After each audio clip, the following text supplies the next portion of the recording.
Welcome to the Think Small podcast, hypergrowth for small businesses. So, what's slowing you down? All right. Well, hello, everybody. Welcome to the Think Small podcast. I'm your host, Denise Steinbring. Most business books are written for the Fortune 500, but it's small town America that quietly runs the economy, and that's who this show is for. The real leaders doing the hard things, the challenges they face, and how they actually solve them. Today's guest didn't read about the business of community in a book. She grew up inside it, literally. Becky Bartosek spent her childhood in and around a convention center where chamber events happened just about every week. Becky then went on to own a State Farm agency she built from scratch, then trained other agents taking over books of business, and spent years on the road across 21 states helping small business owners get online and grow. Today, she's the president and CEO of the Fox Cities Chamber of Commerce in Wisconsin, which, despite serving a region far from the state's largest, is now the largest chamber in Wisconsin with more than 2,000 members. She's the vice chair of the National Association ACCE, and in the chamber's 150th anniversary year, she led it to two of the highest honors in the field, National Chamber of the Year and Wisconsin Innovation of the Year. Becky, it's such a pleasure to have you. Welcome to the Think Small podcast. Thank you, Denise. Thank you for having me. Yes. So before we dig into some of the bigger questions, I want the audience to really understand where you came from, because the path from growing up in a convention center to running the chamber in your own hometown is not a typical one. Take us back. What was it actually like to grow up that close to the business community? Well, it was fantastic because I think it actually gave me such an appreciation for entrepreneurship and running a small business. People today flip homes for a living. And growing up, my parents actually did that with hotels and convention centers. And it's funny because my own kids look at it like some Disney show when the reality was very, very different. I remember walking through my parents' reception area in one of the hotels on a first date, and the front desk clerk lifting up a plunger and going, "Hey, Becky, room 117." And that's, even though owning a small business can look very glamorous from the outside in, it also means you wear many hats and you do what you need to do. And even like Christmas morning, I remember it was, "Hey, everybody, open up your gifts quickly because we don't know who's not going to show up for work today." Oh, wow. So, yeah. Always something fun. Yeah. Well, here's where I really want to start, because I think it's the very heart of your story. You've been on the inside of chamber life your entire life. For most business owners who are listening, their chamber is either the best kept secret in their market or something they joined once and forgot about. So let me ask you, what does a Chamber of Commerce actually do in 2026 that the one you grew up in couldn't? Well, I think in the chamber industry has had to evolve in such a drastic way, especially with the changes that are happening in AI. So I think years ago, advocacy was really a cornerstone. I think the chambers were known very much. Our chamber here was wrapped in red every time there was some type of election, and they ran call centers out of the basement. That's not really the role that we serve as much anymore. It's primarily bringing our community together and sharing resources so that we can make the area that we live in a much better place for our community in general, as well as creating the best environment possible for business to thrive. Now, for us, a few years ago, we as an organization came together and brought in the National Chamber, ACCE, and wanted to look at ways that we could move the needle. And we decided to start exploring what we believe is the first in the country's free membership model for small businesses, which we launched called Connect Free. And, because we're small and nimble, we were able to do a tremendous analysis and marketing launch in about 6 months. Wow. And it really took our organization from 850 members to over 2,000 members in a very short period of time, and did help increase our revenues at the same time. So, when I look at what we do there, I look at the tremendous amount of work that we do in the AI space, trying to bring our community along by bringing together experts. We just continue to evolve and change. So what we say today may not be what our focus is tomorrow as well. Well, that's a tremendous amount of growth in a very compact amount of time. Did that bring Yes. different challenges that maybe you weren't expecting? It brought different challenges, but it's funny because we were 151 years old at that point, this organization. And when we modeled it for hundreds of thousands of dollars in revenue, potentially being downgraded to a free membership model. And so we planned for the worst case scenario, and what we actually found was the opposite. I think we've had less than probably $20,000 in net negative migration, and we found a community that wants to come together and help support small businesses in general. So we've seen revenues grow in the other direction. Now, the size of our team is the same as it was at that time. So we've had to embrace technology to be able to improve our efficiencies. But it's worked quite well. Yeah, I think that do more with less is universal across I, lots of small businesses, right? I agree.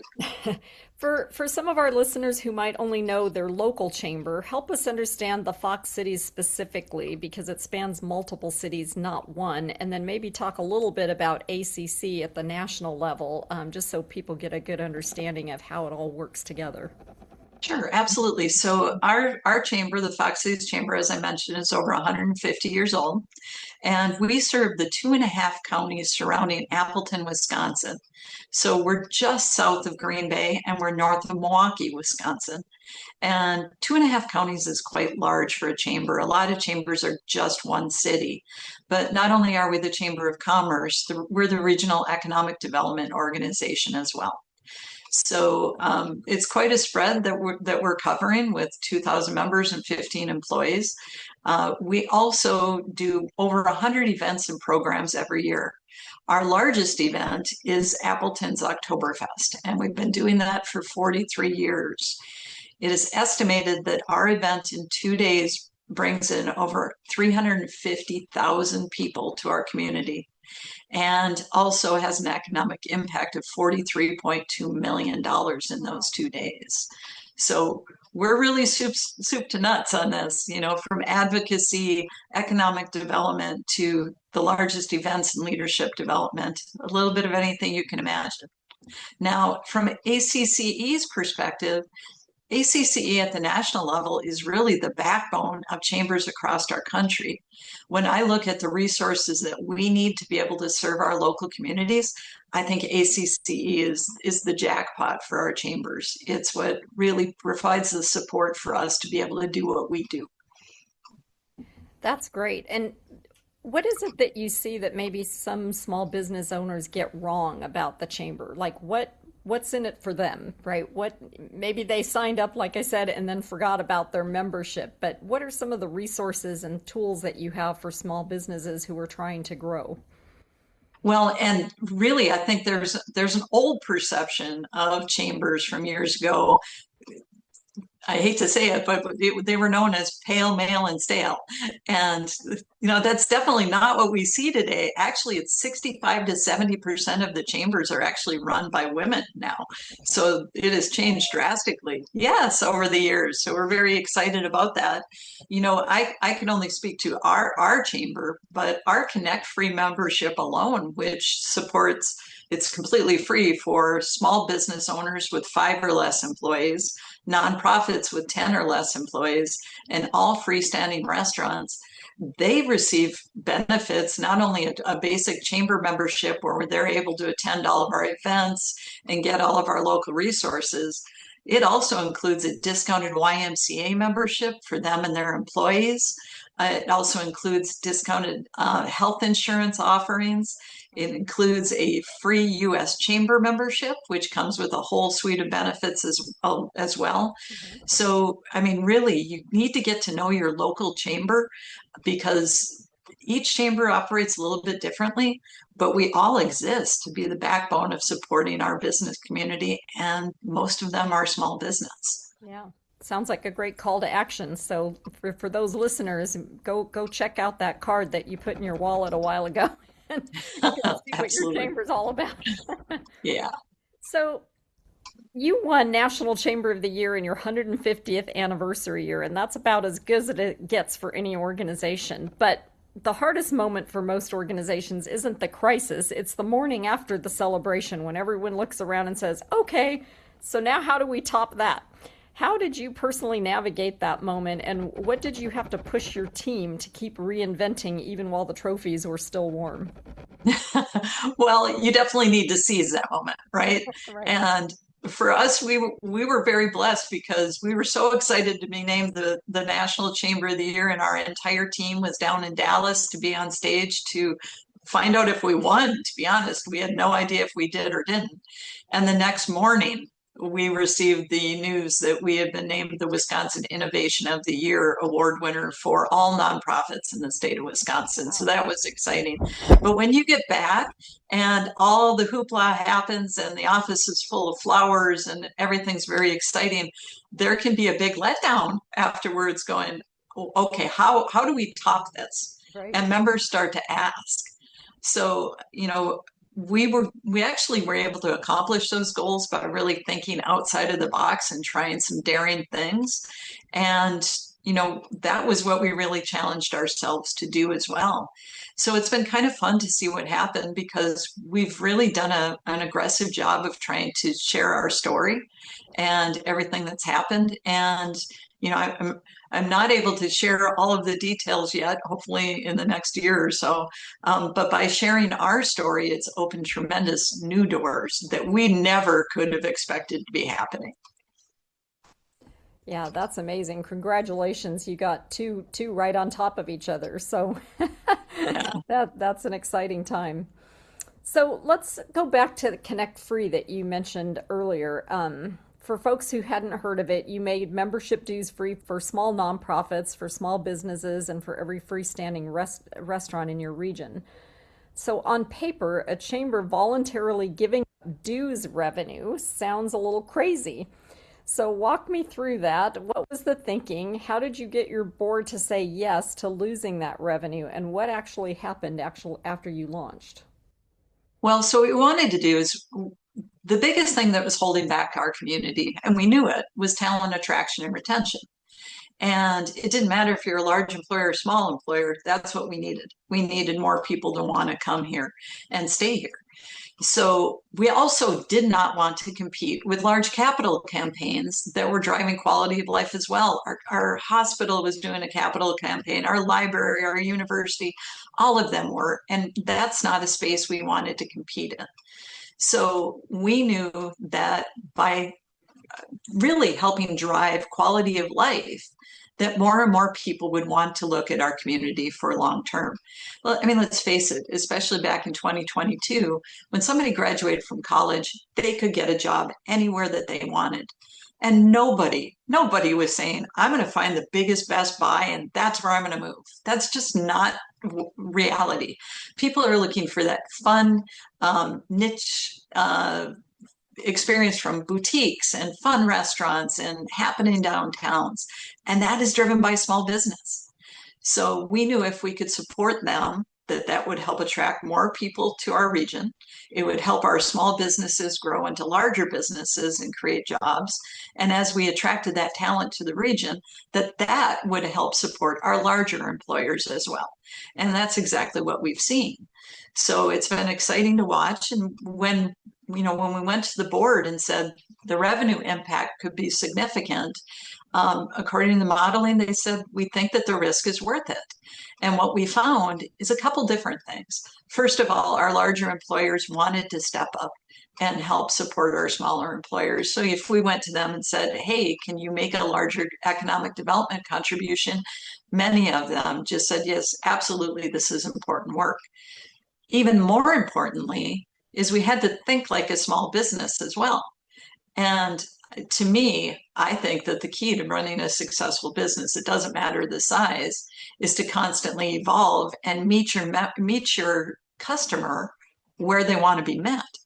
So even though we went to, this free membership model, a lot of the members that joined at a free tier actually support our chamber through sponsorships or attending events. So they're spending revenue with us in a way that makes them feel good about their investment.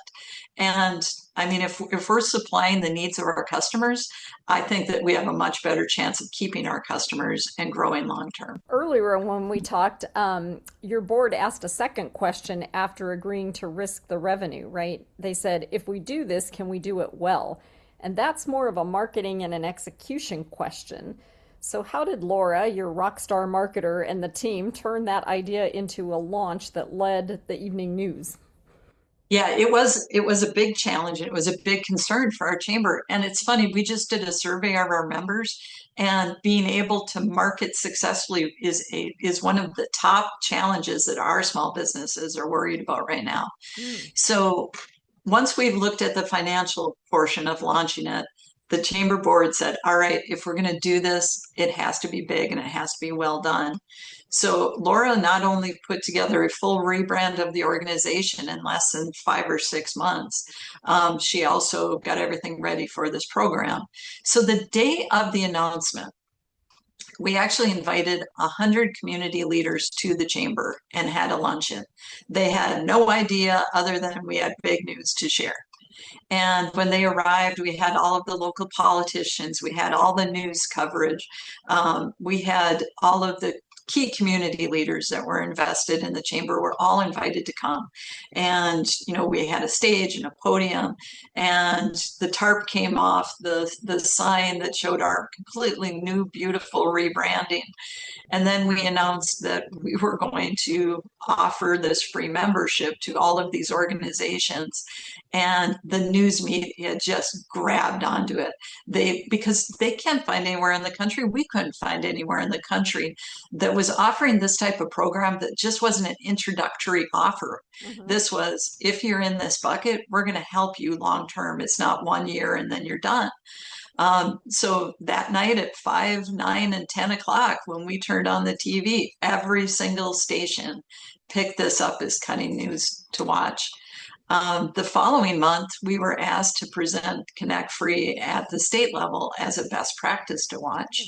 The following month after that, we were asked to present it in Washington, D.C. as a national best practice to watch. And 2 years later, we had accomplished our 5-year goals and were named National Chamber of the Year. Yeah, that's such a great story. And I think you pulled on a thread that is important for small businesses because oftentimes they see marketing as an expense, right? And maybe they Right. can't afford it. But you just made the case for why press coverage, PR, things that get their name out there, is really important. And when done well, marketing can actually, drive value for the organization because it tells them where to play, how to win, and what are the tactics that you need to do in order to see that growth. Absolutely. And here in our area, one of the organizations that you're going to find very surprising does an amazing job with their marketing is Appleton International Airport. Mm. It's fascinating to me, the next generation, the 20 somethings that are joining the workforce. I hear them talk about ATWs, social media all the time.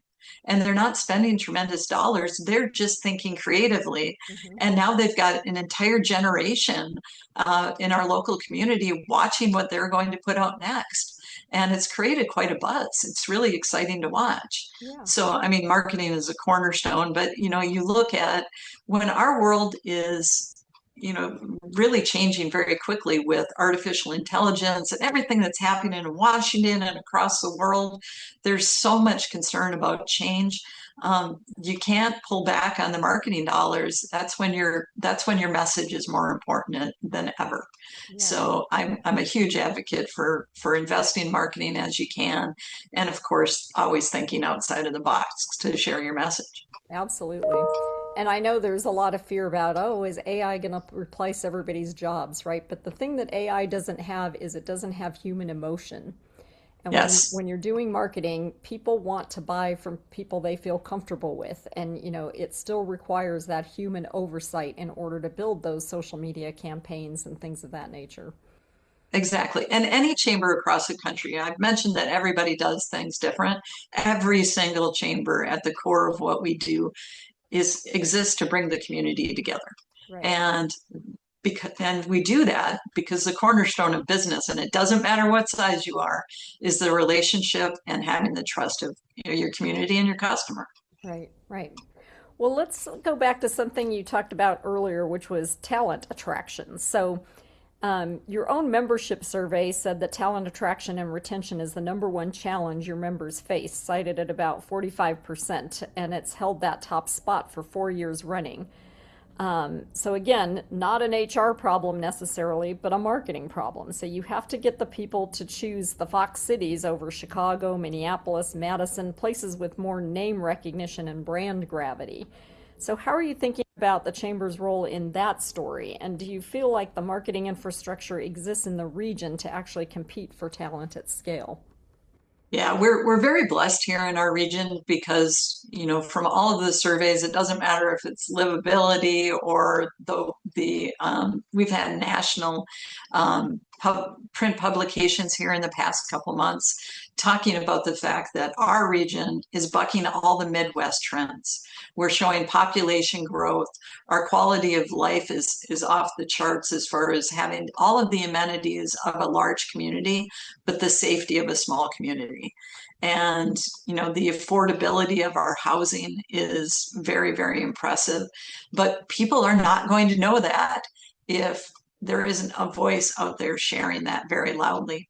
So that's where we partner, like with our tourism convention bureau, very closely.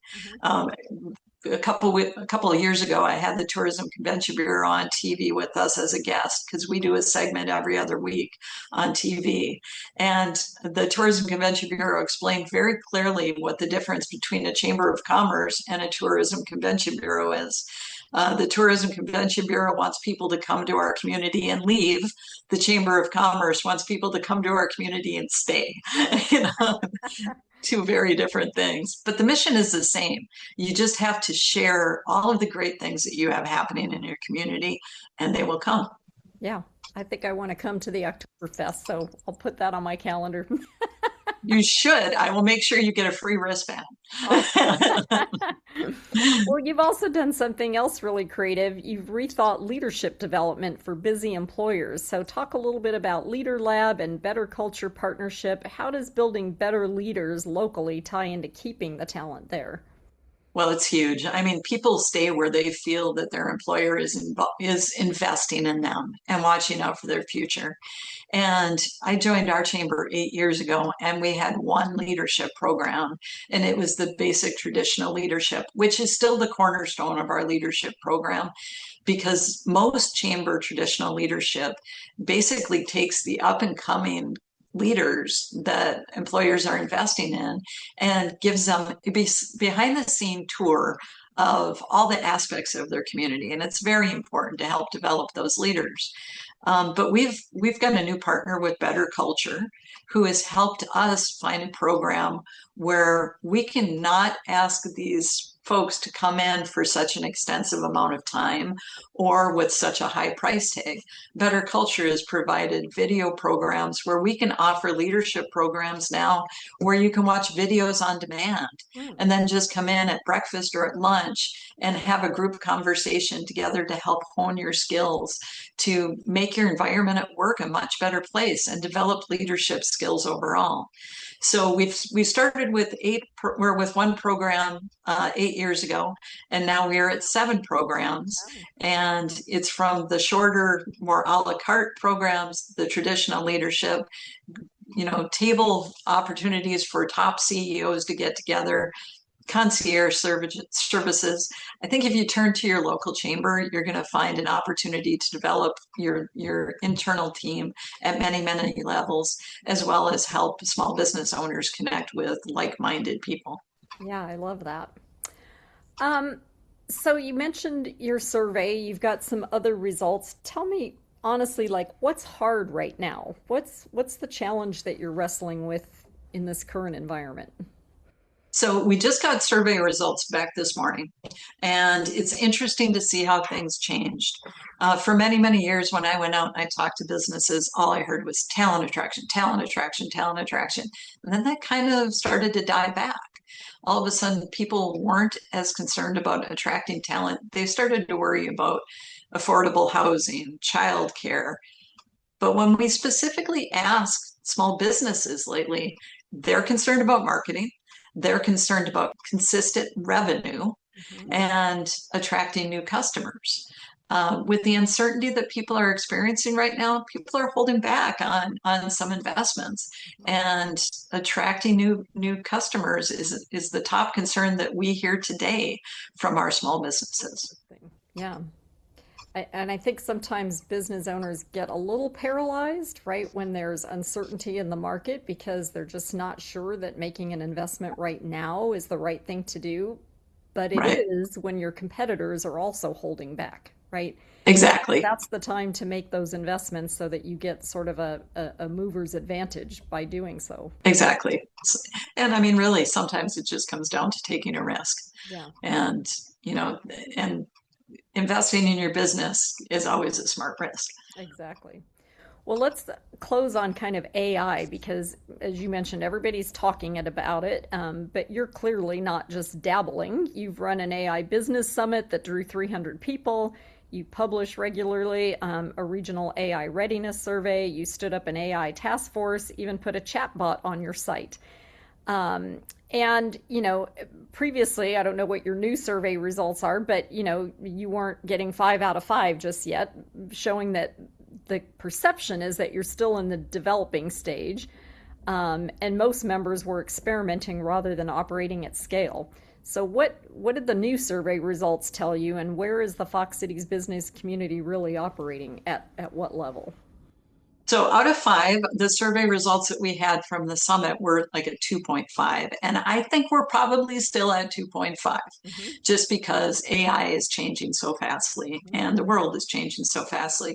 When I mentioned that the number one concern that small businesses were having was attracting new customers and revenue, it's largely tied to AI and the fact that people are shopping differently than they used to be Yeah. and remaining relevant as their customer is evolving and changing with technology. So that's a big deal. Now, for us, we decided a few years ago that we were going to embrace AI, knowing that somebody needed to be able to bring together our resources and move the needle for our community. So that's where we went out and created this task force. We went to all of the top employers and said, give us your best AI person. We want to connect them with the other top AI people in the area. Then we went to entrepreneurs and said, we need you on this task force. And it's now people are almost knocking down our door to be part of it. And it's kind of an elite group because it is the top of the top. Yeah. But they, on a regular basis, monthly, share what they're seeing happening in trends. Mm-hmm. And they're also coming together to figure out how the chamber can provide those resources to small businesses and businesses in general to make sure that they're cutting edge. Now, when we go to a large employer and we ask about their AI journey, it's really all over the map because some of them have embraced it and they are just living in that space. And others are very, very concerned about security and what could happen if they open up and embrace that technology. And they haven't invested the dollars yet. They're working on creating a secure format. Mm-hmm. So while AI is so important, responsible AI is really more important. Yes, exactly. And so, did you get any further insights at a little bit more of a granular level? The ones that are, not having success with it, is it lack of skills, lack of knowing where to start? Is it the cybersecurity fear? Is it lack of a strategy? What are you hearing from some of the members that are still kind of struggling with where to put their toe in the water? It's all over the map. For large employers, it's security. For small employers, it's time because it takes time to study and research everything that's out there. And if you're a small business owner, time is very precious. Growing up with two parents that were entrepreneurs, I remember it was kind of the standing joke. Everybody wants to be an entrepreneur. Everybody wants to be self-employed because you get to work half days. Which 12 hours would you like? So exactly. So yeah, that seems to be and the it really challenge. changes your workflow, right? And so you have to be open to that change because everybody knows that change is hard, right? And Yes. then how do you get buy-in from your workforce in order to work in a different way? Exactly, exactly. And that's, it really comes back to driving the culture as you help them embrace technology because people are fearful that it will replace their jobs. Yeah. Well, last question, the nugget our listeners can actually take and act on Monday morning. So, you grew up in a convention center, you owned your small business, you've led teams in wireless telecom and workforce solutions, you became president of the chamber in your own hometown, and then you won two very prestigious awards. So, to the founder or leader building something in a market that doesn't get the spotlight, maybe someone wondering whether their community is even big enough or connected enough to support what they're trying to do, what would you tell them? I think what has worked for us is we are really good at going out and knowing our customer well. We are really good at knowing where to get data and do analysis. And we are even better at taking risks to constantly evolve and serve the needs of our members and our customers. So I know it can be scary. I know it can be challenging, but we never would have had the growth that we've experienced. We never would have won Chamber of the Year. We never would have accomplished even a small percentage of what we had done if we weren't surrounded by a group of people who promoted us taking a chance and doing something that no one has ever done. The day that we launched Connect Free, and Denise, I think I mentioned this to you at a different time. I remember waking up that morning and looking at my husband saying, we are about to change our community. We're about to change our chamber, or I will never be able to get another job in my life. And because it was very public and it was very big and it's really paid off. Now, we've done other things that weren't quite as successful, but as long as you know how to measure it and find the data, you can course correct. Yeah. So I think that would be my recommendation. Yeah, I think that's a great nugget that you're leaving with our listeners to, I think you said, don't be afraid to do something crazy. Think big and take the risk, right? Exactly. Exactly. So, Becky, for where can our listeners find you if they want to learn more about your own personal journey or about what the Fox Cities chambers are doing? Because maybe they can bring some of those ideas to their own local chamber. Yeah, by all means, please check out our chamber website, foxcitieschamber.com. You will find a million different links, quite a bit of, coverage that we do with the TV stations, just different videos that are out there of programs that we do.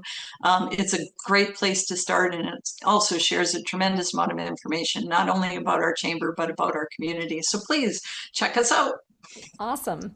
And to our Think Small listeners, if Becky's story reminded you that the boldest move can be the one that looks like you're giving something away, share this episode with a small business owner or someone who needs to hear it. We'll see you all next time, and thank you so much for your time, Becky. This has truly been an enjoyable conversation. I appreciate it. Thank you, Denise.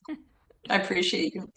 Welcome to the Think Small podcast, hypergrowth for small businesses. So, what's slowing you down?